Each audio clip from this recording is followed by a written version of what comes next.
يا راغبا في كل علم نافع. ينمو العلم ويتقدم بتقنياته ومجالاته، ومعه نطور أدواتنا في تقديم العلم الشرعي. أكاديمية زاد أكاديمية ينبوعها صاف ليروي غلة الظمآن. وتعلم الفقه الميسر عاملا بالشرع دون تعصب لفلان. بشرى لنا زاد أكاديمية للعلم كالأزهار في البستان.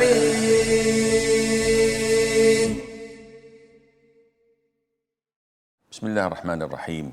الحمد لله والصلاة والسلام على رسول الله وعلى آله وصحبه ومن اهتدى بهداه. أما بعد. السلام عليكم ورحمة الله وبركاته.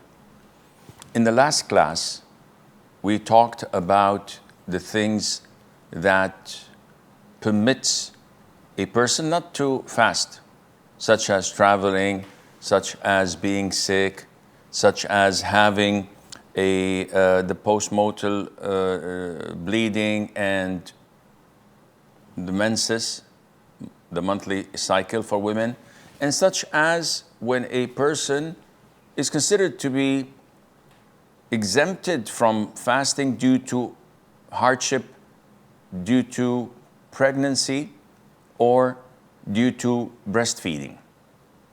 Now, Islam relieves people from hardship because it's a religion of ease and simplicity and not a religion of hardship and difficulty. And this is something between you and Allah Azza wa Jal. If a person says that I'm sick, he does not need a sick leave from a doctor to break his fast. He doesn't need people's approval. What he needs is to be aware that Allah is going to hold him accountable. And this is a balance that any person in his logical mind would find the answer to. Am I finding it hard to the extent that Allah would permit me to break my fast, or am I too soft and lenient and I'm taking religion as a game and Allah will not forgive me? This is something you have to answer for. Therefore, people should not consider this as, wallah, so-and-so told me to break my fast, I'm going to break my fast. And he knows that he could go on. And at the same time, it is not something that people should make life difficult and hard for them to the extent that they have the concession to break their fast, but instead they still and insist not to. There are issues related to this topic, and one of them is those who are frequent travelers, truck drivers, or those who fly from one country to the other, or those who travel on ship. Allah Azza wa Jal has given them the concession to break their fast. Though their travel may take the vast majority of the year, and they may not have time to pay back the fasting this year or the following year, nevertheless, they can accumulate all of that and make it up one day, inshallah, because they are qualified. They are given the concession from Allah Azza wa Jal, and Allah Azza wa Jal did not limit it to a specific time. Rather, Allah limited it to the ability. And when I'm traveling, I'm unable. As we've made 3 types and 3 levels of fasting, whether you are traveling or whether you are sick. So alhamdulillah, Allah Azza wa Jal had given us the concession, so it is up to them to do it or not. for a traveler, even if traveling is through means that are comfortable. Someone who's traveling in an airplane and in business class or in first class, everything is comfortable, he's having a good time. Nevertheless, he has the concession from Allah Azza wa Jal to skip fasting. And this is not limited whether traveling is hard or easy. It's up to him. As long as he's traveling, this is the main reason or justification for skipping his fasting.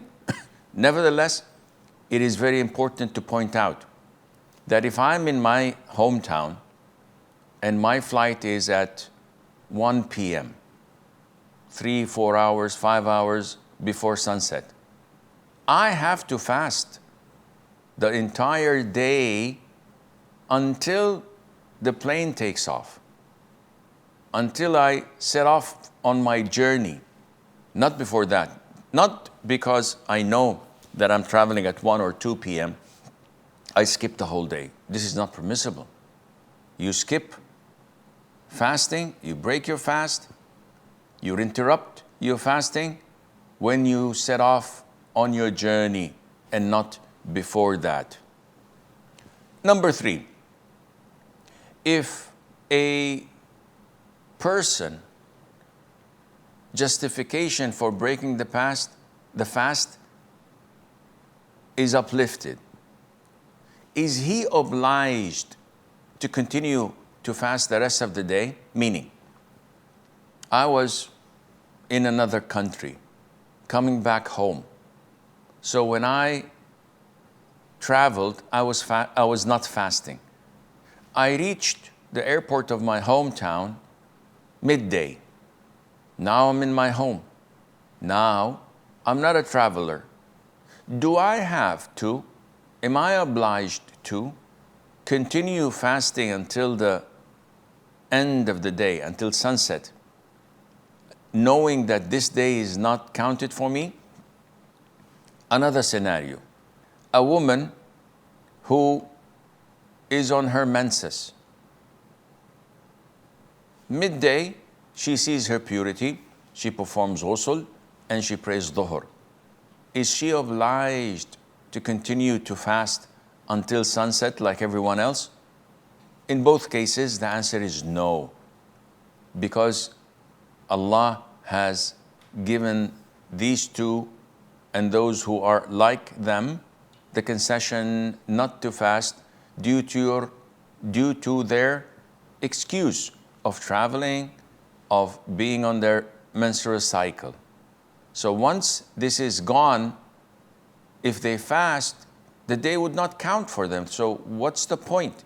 It doesn't make any sense, and Islam does not oblige them to do any such thing. Finally, the 4th point is al-mustahada, a woman who is experiencing irregular bleeding. What is istihada? We spoke about that.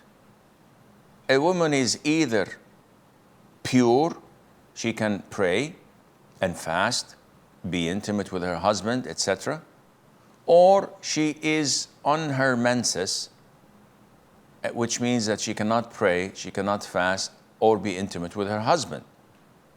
In between, there is a woman who is called al-mustahada, and she's a woman who gets her who gets irregular bleeding.